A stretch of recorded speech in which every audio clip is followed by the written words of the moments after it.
जो बहुत आपने देखा होगा जब ये देश स्टेज पर खड़े हो करो भाई,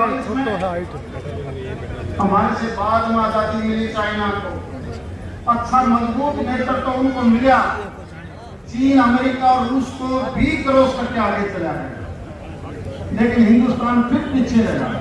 उसका मुख्य कारण यही था कि हमारा नेतृत्व कहीं न स्टेज पे जा भाई, उन्हें कहीं बहुत अरसे के बाद नरेंद्र मोदी जी ने देश की कमान संभाली। आप देखिए आंकड़ों से आपको पता चल जाएगा, आने के बाद सबसे पहले उन्होंने नोटबंदी करी और नोटबंदी के लिए केवल 2 नंबर के जो नोट थे जिसके पास, आम आदमी के पास 1 नंबर का पैसा था, लेकिन 2 नंबर वालों ने बहुत चिल्लाए, बहुतों ने तो पानी में समुद्र में पैसा फेंक दिया और बाकियों को कहा कि मेरे को आधे में बदलवा दे, आधे तू रख लेना। ये था प्रधानमंत्री जी का नोटबंदी। उसके बाद जीएसटी लगाई, टैक्स के नाम से बहुत बड़ी कंपनियां इस देश को लूटती थी, क्योंकि अलग अलग टैक्स के नाम थे। उदाहरण के तौर पर हम इस सीताराम धर्मशाला के जब 4 गेट खोल दें, कौन आया, कौन गया, कौन लेके गया, कौन खा के गया, कौन सामान कितना निकाल के ले गया, पता नहीं चलता था। जब एक गेट होगा, एक जीएसटी होगी तो पता लग जाता है टैक्स की चोरी कौन कर रहा है। और आप हैरान रह जाओगे, 2013 का कांग्रेस का बजट, जो सारा देश का पैसा इकट्ठा होता था, खजाने में जो जमा होता था, केवल 18 लाख करोड़ रुपया सारा था, 18 लाख करोड़ रुपया। और आज जीएसटी का प्रबंध करने पर 49 लाख करोड़ रुपया इकट्ठा हो जाता है एक साल में। 49 लाख। ये पैसा कहाँ गया आप अंदाजा लगा सकते हो।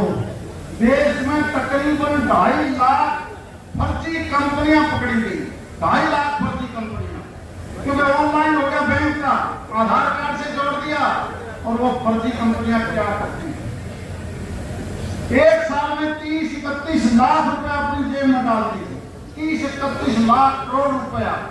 और ये अमाउंट नहीं होती।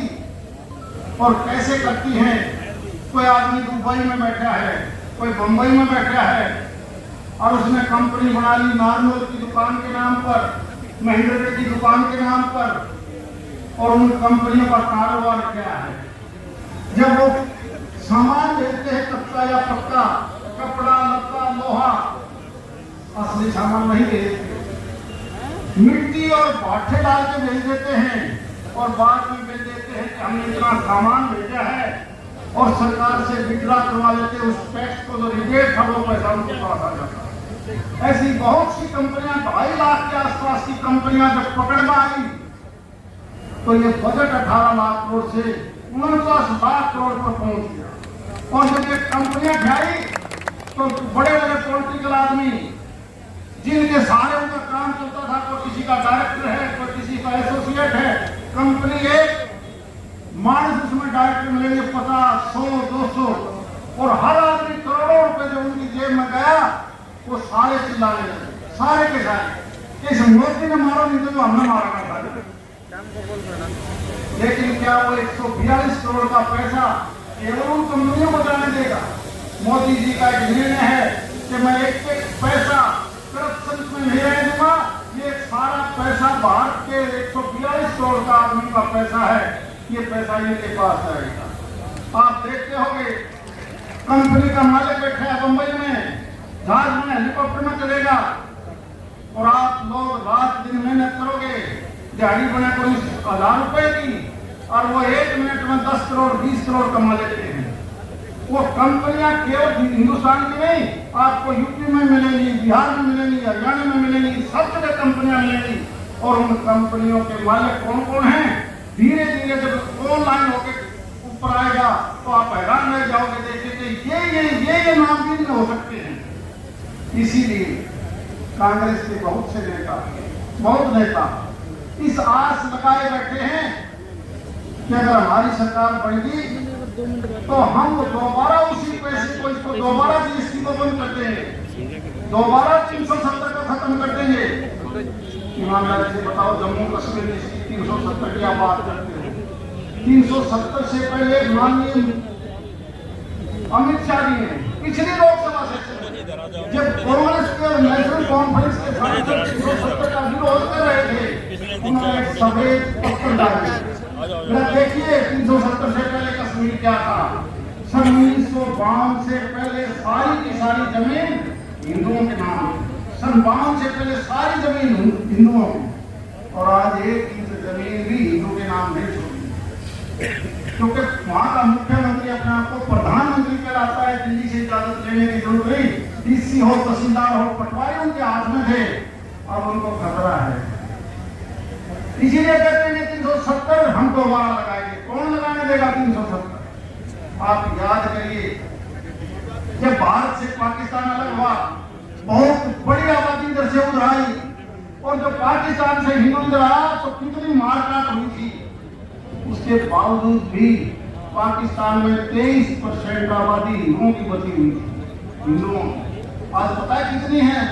केवल 1.5%, केवल 1.5%। और जब भारत सरकार ने कहा कि हम सीएए का नया कानून लेके आएंगे, इसका विरोध कांग्रेस और टीएमसी ये सारी पार्टियां कर रही हैं कि हम सीएए को लागू नहीं होने देंगे।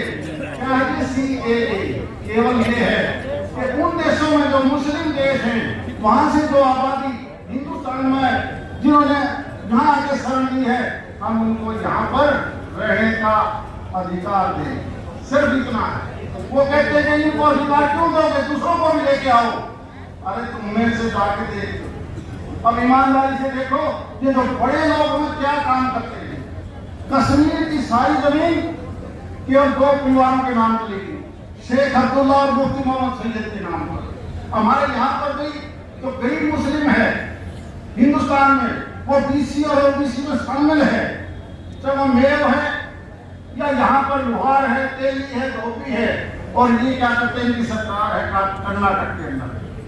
कर्नाटक की सरकार ने आज से 12 दिन पहले फैसला कर लिया कि बीसी ओबीसी जो रिजर्वेशन लेता है उनमें सारा का सारा मुस्लिम डाल दिया।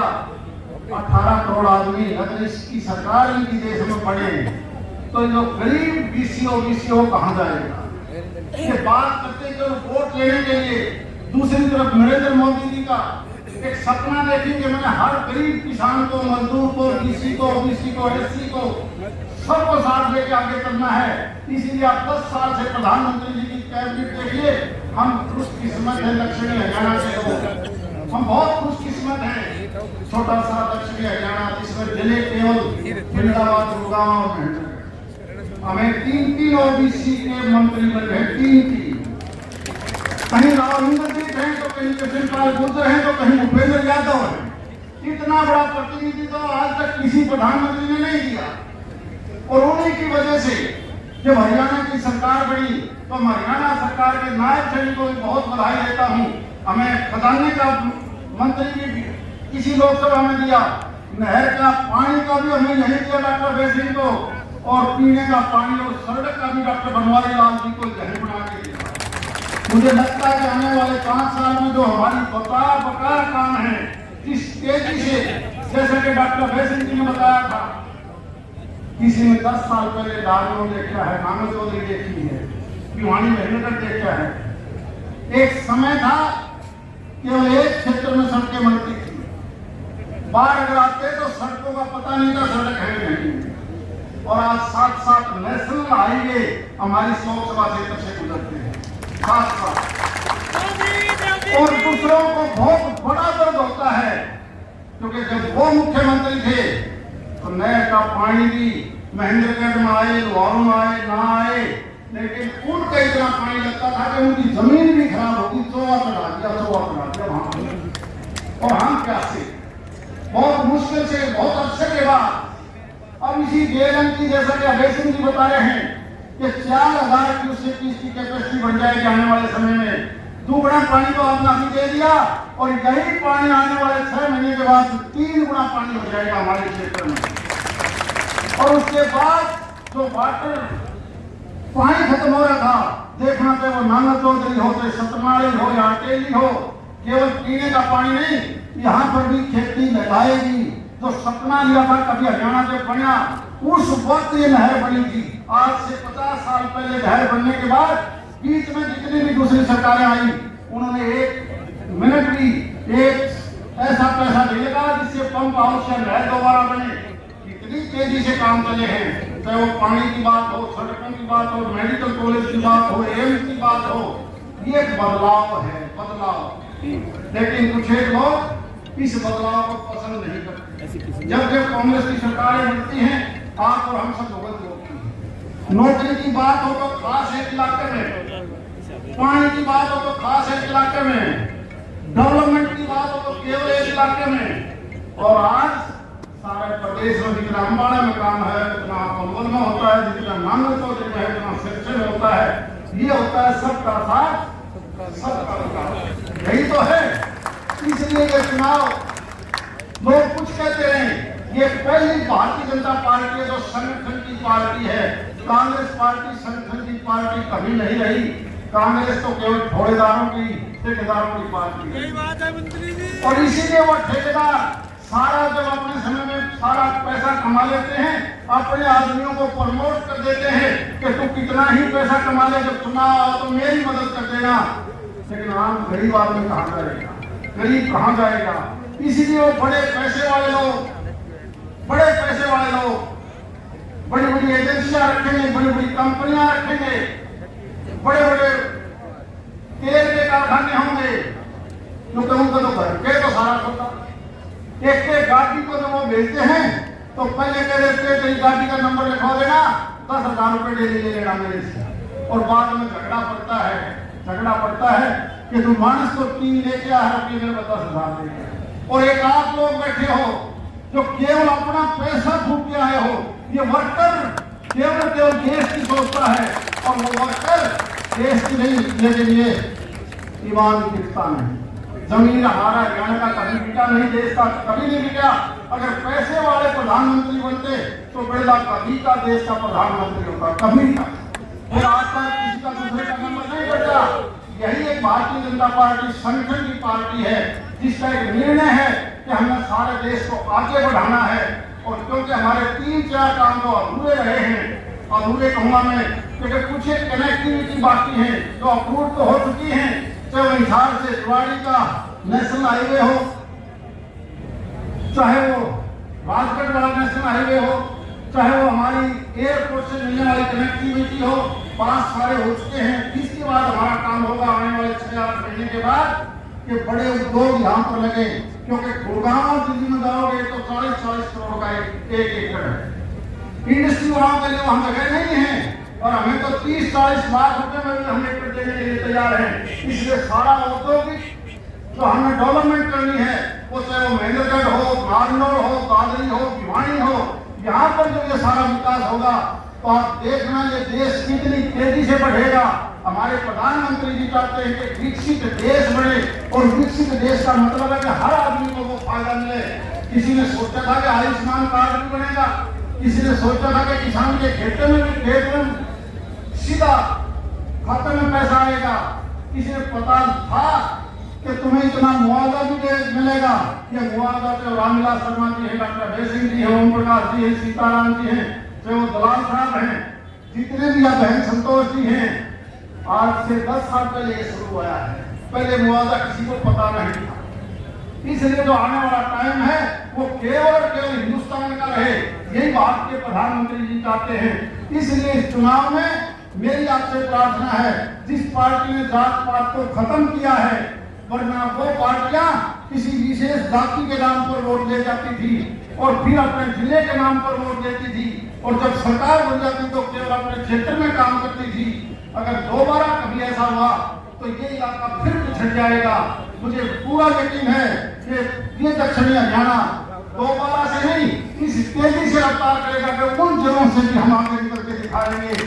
इसलिए कुछ एक बड़े लीडरों में आना था, लेकिन हम लोगों ने रिक्वेस्ट की हमें तो सिर्फ नाम भर के आना है। ये कोई नामांकन पत्र का दिन है, नामांकन दाखिल होने का दिन वो है।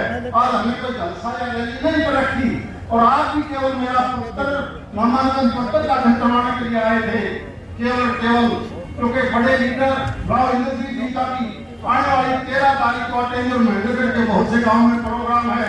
मेरी प्रार्थना है कि सबसे बड़े लीडर आए, ये ध्यान रखना कि आप अपने आप को बंद करके उनकी बात भी जरूर सुनना। बहुत बहुत धन्यवाद है।